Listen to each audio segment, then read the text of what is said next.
5 ম্যাচে 9 ইনিংসে 448 রান, গড় 60 ছুঁই, সেঞ্চুরি একটা, 50 দুইটা। শেষ হওয়া বর্ডার গাভাস্কার ট্রফিতে এমন অবিশ্বাস্য ব্যাটিং করেই সেরা ব্যাটার হয়েছিলেন অস্ট্রেলিয়ার ট্রাভিস হেড। সিরিজ জুড়ে ভারতীয়দের চোখের পানি নাকের পানি এক করে দিয়েছিলেন এই অজি ব্যাটার। সিরিজ জিতে জানিয়েছেন তার দুর্দান্ত পারফরম্যান্সের রহস্য।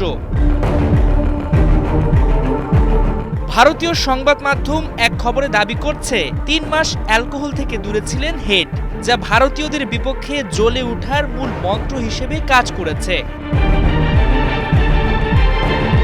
সংবাদে তুলে ধরা হয়, আগে প্রতিদিন অল্প হলেও মদ্যপানের অভ্যাস ছিল অজি ক্রিকেটারের। ভালো কিছু করতে সেই অভ্যাস বদলে ফেলেন তিনি। 3 মাস অ্যালকোহল ছুঁয়ে পর্যন্ত দেখেননি হেড। এ সময় পুরোপুরি নিজেকে নিয়ন্ত্রণ করেন তিনি, যা মনোযোগ বাড়াতে বেশ কাজ করেছে।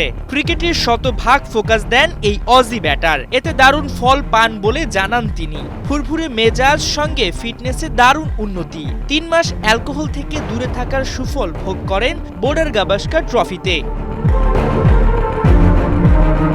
তবে 3 মাস বিরতির পর অবসাদ দূরে আবারও মদ্যপান করতে পারেন বলেও জানান তিনি।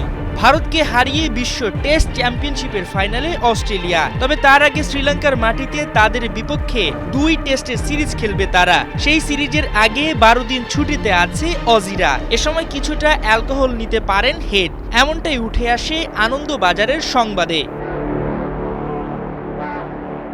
মাহমুদুল হাসান সজীব, ৭১।